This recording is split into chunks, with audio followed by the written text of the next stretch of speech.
પાલભાઈ આંબલિયા મારા જૂના મિત્ર છે. અમે ખેડૂત આંદોલનો સાથે કરેલા છે. 108 દિવસ જેટલો સમય જેલમાં રહ્યા તો સ્વાભાવિક છે કે મિત્રતાના નાતે આજે પાલભાઈ મળવા આવ્યા હતા. પાલભાઈની સાથે અમુક સ્વાભાવિક છે કે પાલભાઈ કિસાન કોંગ્રેસના ચેરમેન છે તો એની સાથે અમુક નેતાઓ પણ સાથે હોય, પણ વાત એ છે કે મિત્રતાના નાતે આજે મળવા આવ્યા હતા અને ઘણી બધી અમારે જે એક પારિવારિક ભાવથી જે ચર્ચાઓ થાય એ ચર્ચાઓ થઈ છે.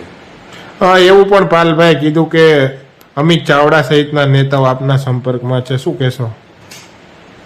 પાલભાઈ મને સ્વાભાવિક છે કે આમંત્રણ આપે, પણ મારી એ વાત છે કે આવનાર સમયમાં જોશું, વિચારીશું. પાર્ટી જોઈન કરવા વાળો વિષય અત્યારે કોઈ છે નહીં.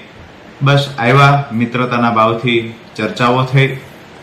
આવનાર સમયમાં જે ટૂંક સમયમાં અમે એક ખેડૂત મિટિંગનું આયોજન કરીએ છીએ, જેમાં અમારા જે ખેડૂત કાર્યકર્તાઓ છે આ કાર્યકર્તાઓ સાથે મળવાના છીએ. જે અત્યારે મુદ્દાઓ છે જે ખેડૂતના, જે ખેડૂતોને પીડા આપે છે, હું જેલમાં હતો એ દરમિયાન જે સ્થાનિક પ્રશ્નો ઉદ્ભવ્યા છે તો એને લઈને પણ જે નાની મોટી રજૂઆતો કરવાની હોય તો એને લઈને અમે અત્યારે આગળ વધી રહ્યા છીએ.